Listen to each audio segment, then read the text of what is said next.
All right, you cynical bastards, you ready for this?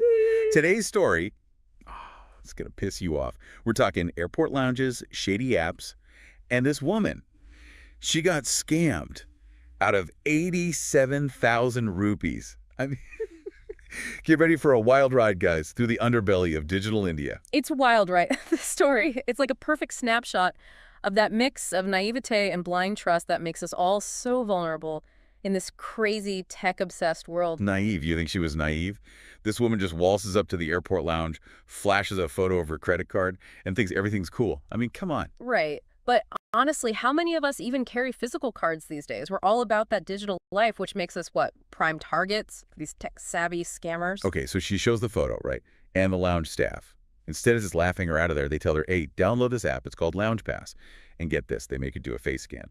For security purposes, they say. Classic bait and switch, man. Dangle that promise of convenience lounge access and bam, sneak in a data grab with that face scan. It's brutal. And the crazy part, she downloads the damn app. Like, we all just blindly trust anyone in a uniform, right? Especially in the airport. You're stressed, tired, just want to get to go wherever. It's like a recipe for disaster. It's true, though.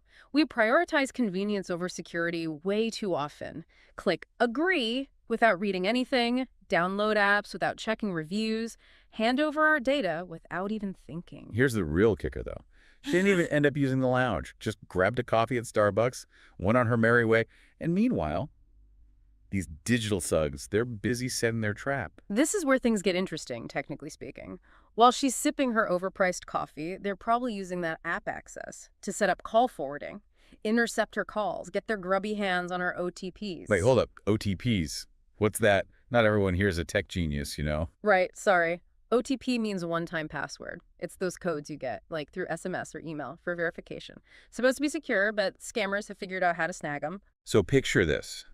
This woman is dealing with a family medical emergency, her parents in the hospital, and these vultures, they're siphoning money straight from her phone pet account. Yeah, that's the real messed up part. They prey on her vulnerability. They know she's distracted, less likely to notice something's wrong. And the worst part? She thinks her phone's just acting up, blames it on Airtel, which, let's be real, is a pretty standard assumption for most of us, right? Totally. They use our everyday frustrations against us, make us think suspicious activity is just normal, dismiss those red flags like they're nothing. And by the time she realizes what hit her, boom, over 87,000 rupees, gone, vanished. Just like that. It's a wake-up call, right?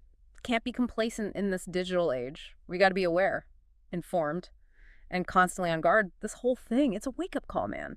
Especially about these e-wallets. Like PhonePe, they're supposed to be, what, convenient, secure? But are they really? You're telling me we're chucking money into these apps like it's nothing.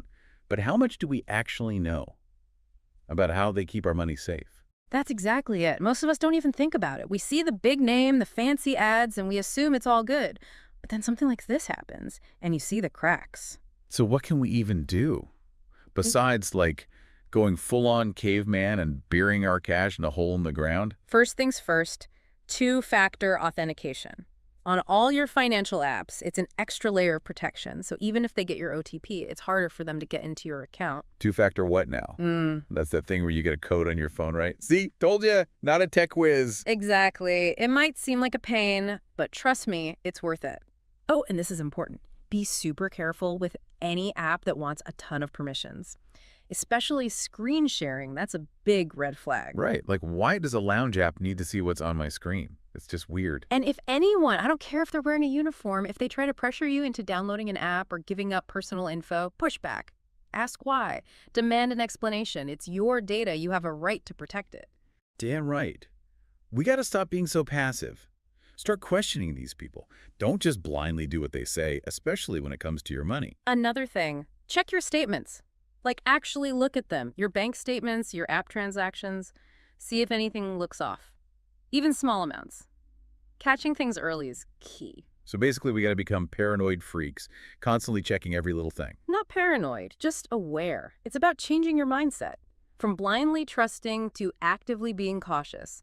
Don't let convenience win out over security. Okay, but what about the big guys? The authorities? Shouldn't they be doing more to protect us from these digital crooks? Of course, airports, banks, Yeah. app developers, they all have a responsibility to put strong security measures in place and teach people about the risks. I mean, it's not like these scams are something new, right? It Yeah. feels like it's happening all the time. Somebody needs to step up and put a stop to it. Totally agree. More accountability, stronger law enforcement, tougher punishments. This woman's story, man, it really got to me, especially the part about her parents.